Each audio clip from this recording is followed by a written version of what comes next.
Sure, I guess just first off, game week, just for you and the coaches, how exciting is it for you guys that football season's finally here? Well, it's really exciting. I think for coaches, we tend to like to have a few more weeks of practice, but I'm sure the players don't feel the same way. It's sort of a situation where we're about as good as we're going to get in practice. We just need to play somebody, so we're fired up. Just looking ahead to Liberty, what have you seen from them that you're talking to your guys about? Well, it's a problem, really. Turner Gill's a new coach, and they've kind of kept their practices closed. Not that we'd look at them anyway, but there's not much word coming out of their camp about what they're going to do. They've done some different things over the past few years, offensively and defensively. So we're kind of preparing for a lot of different things. We know they've got some very talented players. They're a very strong team in the FCS, and so we know that we're going to have to play good football Saturday to have a chance to win. A lot of players might look and overlook them, seeing they are an FCS school. How are you and the coaching staff just preparing them just to look at them like another everyday game? Well, I think all you've got to do is look back at all the upsets that have happened from FCS teams beating not only FBS teams but BCS teams, and I don't even know if it's an upset anymore. When you have the opportunity to recruit not only kids that come in out of high school, but you also get transfer kids in, and you can go from being weak in some places to pretty strong in a hurry. And we know that if you look last year, I think Oregon State got beat. We know, of course, everybody remembers Appalachian going up and beating Michigan. So I think Duke's lost a couple times to FCS schools. So it's not something that's out of the realm of possibility. Our guys have to play. This is a good Liberty football team. Excuse me, Coach. What questions do you still have about your team that you want answered come Saturday night? Well, I think it's can we win? That's the key. I think in some areas we're a little bit better this year. I think in some areas we're a little weaker. I think certainly we've got some questions in the offensive line. That's pretty evident. We've got some questions at wide receiver right now. I think we'd be pretty solid if we were healthy, but we've got some guys banged up there. I think everybody's looking forward to seeing how the running backs do. I'm looking forward to that. And defensively, probably not as many questions, but are we going to be better defensively? I think we need to be if we're going to have a good season. So a lot of question marks right now, and we'll find out Saturday night. You touched upon the injuries that have taken place during the summer or whatnot. How have you adjusted to that going into week one?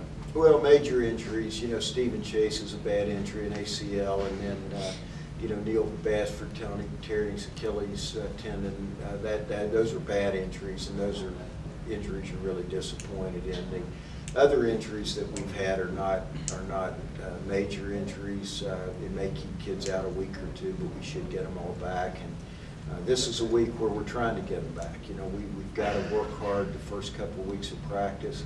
And I think now we'll back up a little bit, try to give them their legs a little bit, cut some practice time out, and hopefully be ready by Saturday with most of the kids that are on the injured list. The only guy that I see right now that's, I would think is a real stretch to get him back would be Terrence Davis.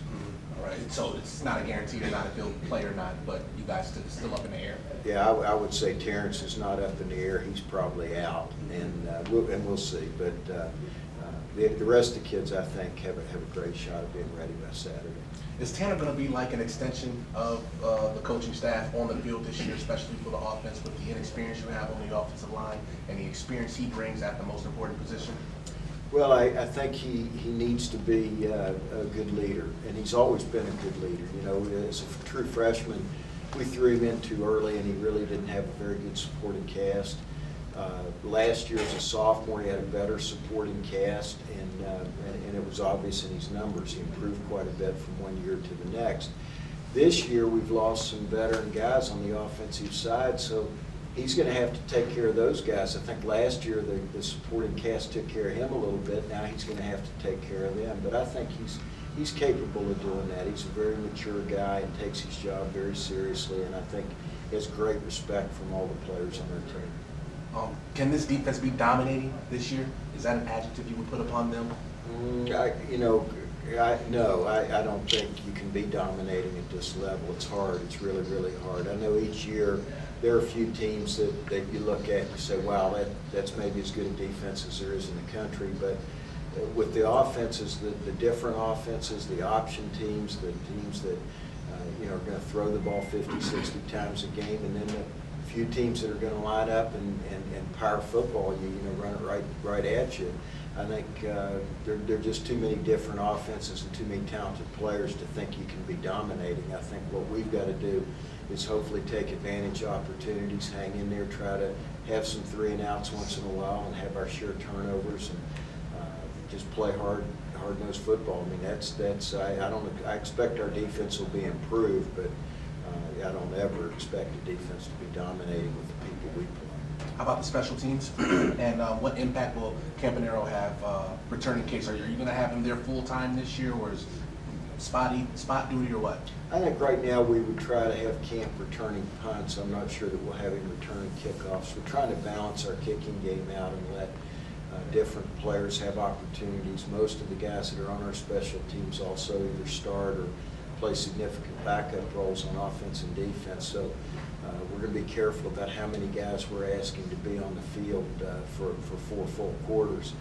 We'll probably start Camp as a return guy on punts, and then use some other guys returning kickoffs. I think the big key for us in special teams is going to be how well we kick and punt the football. Our supporting cast is going to be really, really good, covering punts, blocking punts, covering kickoffs, returning kickoffs. But if we don't kick the ball well, our special teams are not going to be real strong. So I think, kickers, whether it's kicking off or kicking field goals, extra points, and our punters are going to be the key to our special teams this year.